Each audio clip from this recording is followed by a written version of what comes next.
Hello, everyone. I'm Reverend Carol. How are you doing? How's school going? Do you like being back in a classroom with other kids? Imagine it's a little bit different. You've probably missed it. I know that we miss you in our classrooms on Sunday mornings. We look forward to the day that we can all be together again. And hopefully that won't be a whole lot longer. But in the meantime, I hope you're doing okay.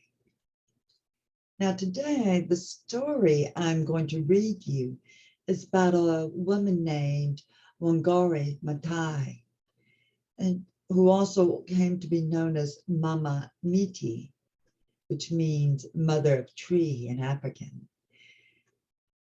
Now, she was from Kenya, Africa, and she was an environmental scientist and a woman's rights activist, a government official, and a winner of the Nobel Peace Prize.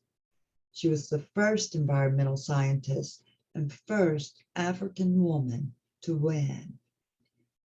Now, she used to tell the story, she often told the story of a hummingbird helping to put out a forest fire. And you can actually hear her tell the story if you Google her Wangari hummingbird story. But let me tell you a little bit about the story she used to tell about this hummingbird. One day, a huge fire broke out in the forest, and all of the animals, seeing the flames come closer and closer, decided to save themselves. And they rushed to the edge of the forest, feeling overwhelmed and helpless as they watched the fire spread throughout their forest home. That is, all the animals except for one, a hummingbird, who said, I'm going to do something about the fire. She flew to the nearest stream, scooped up a drop of water in her tiny little beak, and deposited it on the blazing fire. She continued to fly back and forth between the stream and the fire, each time carrying that single drop of water and letting it fall on the flames. And the other animals watched her in disbelief. You are too small. You cannot hope to put out the fire. What do you think you're doing? And the little hummingbird scooped up another drop of water. And she told him, I'm doing the best I can. And that's what Wangari or Mama Miti used to tell people. So this is a story about Wangari Maathai, the tree mother of Africa. Wangari was just like the hummingbird. Bit by bit, she has done her best to help people and the environment. She was born in a beautiful valley in Kenya, Africa. Her mud-walled, thatch-roofed house didn't have any running water or electricity. She slept on a bed made from wooden planks, topped with a mattress stuffed with leaves and ferns and grass. The house was small, but it never felt crowded to Wangari because she spent most of her time outside. Every morning, Wangari went into the fields with her mother. She had her own little plot of land in the middle of her mother's field where she planted sweet potatoes, beans, maize, and millet. Sometimes Wangari grew impatient, waiting for those seeds to germinate. So she would lift them out of the ground to see how quickly they were growing. Her mother cautioned her, though, not to remove the seeds, but to keep them covered. She says, you have to let them do it all by themselves. Soon they will come above the ground. And to Wangari's amazement, they did. Wangari loved to go to the forest near her home. One of her favorite places was a wild fig tree. Hundreds of birds would fill the tree's giant canopy when the figs were ripe. The fig tree was considered sacred by Wangari's tribe. No one took any of its branches or cut the dense undergrowth that grew beneath it. Wangari's mother called it the tree of God. Near the fig tree, water bubbled up out of the ground to form a little stream. Its fresh, cool water was delicious to drink. Arrowroot plants grew all along its banks.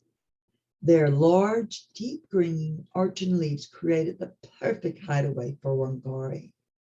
She would sit there for hours, lost in a fascinating natural world. When Wangari went to school, she learned about the connection between the fig tree and the stream. The fig tree roots buried deep into the ground, breaking through the rocks beneath the surface soil and diving into the underground water table. And the water traveled up along the roots until it hit a depression or a weak place in the ground and gushed out as a spring. Wherever there were fig trees, there was usually fresh, clear streams nearby. Most village girls stayed at home and didn't go to school, but Wangari's mother decided that she should get an education. She sent her to a local school and then to a Catholic boarding school. The nuns who ran the school were like mothers to Wangari. They were nurturing, encouraging, and compassionate. Wangari often wondered why they would make sacrifices in their own lives to help strangers in a remote part of the world. She remained inspired by their service her whole life. From them, Wangari learned that a woman could do anything she wanted to. Wangari worked hard in school to be a good student. She loved science and went to college in the United States. But when she returned home to Kenya, she was shocked to discover that many things had changed. Her sacred fig tree was cut down, as were most of the trees. Entire forests were gone. As Wangari talked to the village woman, they told her of some of her problems.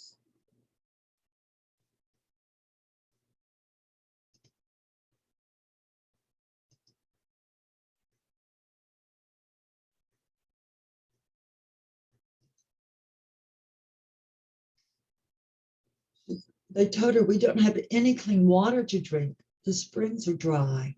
We can't grow food for our families and our animals. Landslides have washed away the soil, and the soil that is left is too poor. And we can't cook our food because we don't have any firewood." Wangari listened carefully. She believed the solution to the woman's problems was to plant trees. As the trees grew, they would provide firewood, building materials, shade, and fruit. Trees would allow the rainwater to seep slowly into the ground to refill the underground reservoirs. Less water would rush down the barren hillsides, and there would be fewer landslides. Wangari didn't waste any time. She got together a group of women and they planted 7 trees. Although she started out small, Wangari had a vision of what many women would do if they all worked together. She organized women all over Kenya to plant trees. Wangari told them that the earth needed to wear a dress of green. When the soil is exposed, it is crying out for help. It is naked and needs to be clothed in its dress. Her small group grew into a worldwide organization called the Green Belt Movement. They have now planted over 30 million trees. When the Kenyan women came together to plant trees, they told Wangari about the many problems in their communities.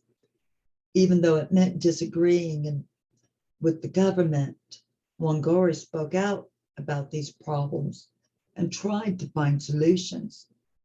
The government told her to stop, but she didn't. She stood up for what she knew was right. The people in government said cruel things about her, and they hurt her and even put her in jail. Such hardships would have caused many people to give up, but not Wangari. She said every person who has ever achieved anything has been knocked down many times, but all of them picked themselves up and kept going. And that is what I've always tried to do. Wangari was elected to the Kenyan government. She helped pass laws that improved the life for all the people of Kenya. One day, Wangari heard the news that she had earned one of the world's highest honors, the Nobel Peace Prize. To celebrate, she went outside and planted a tree. You know, when she saw her country being destroyed, she knew she had to do something, both environmentally and socially. Her genuine concern for her country and her kinsmen spurred her to action. You know, she had a special place in nature where she liked to go. Do you have a special place in nature where you like to go?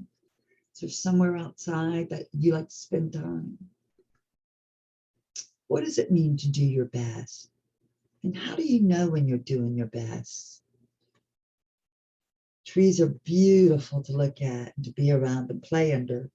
But did you know that trees are also essential to our survival and well-being? They're part of the circle of life. You know, without them, the riverbeds dry up and the air isn't clean and animals can't survive. By planting trees, Wangari was also bringing health and well-being to the people she wanted to help. You know, doing her best was what she always tried to do. That's why she compared herself to the hummingbird. And her movement grew, and it did help Kenya. You know, one of her sayings was that when we plant trees, we plant the seeds of peace and the seeds of hope. Well, I hope you enjoyed the story about Wangari today, and that you'll do some of the activities that are listed in your Spark newsletter. Until then, I hope you have a wonderful, wonderful day. I'm going to close with our blessing. We love you, we bless you, we appreciate you, and we behold the Christ in you. Until next time,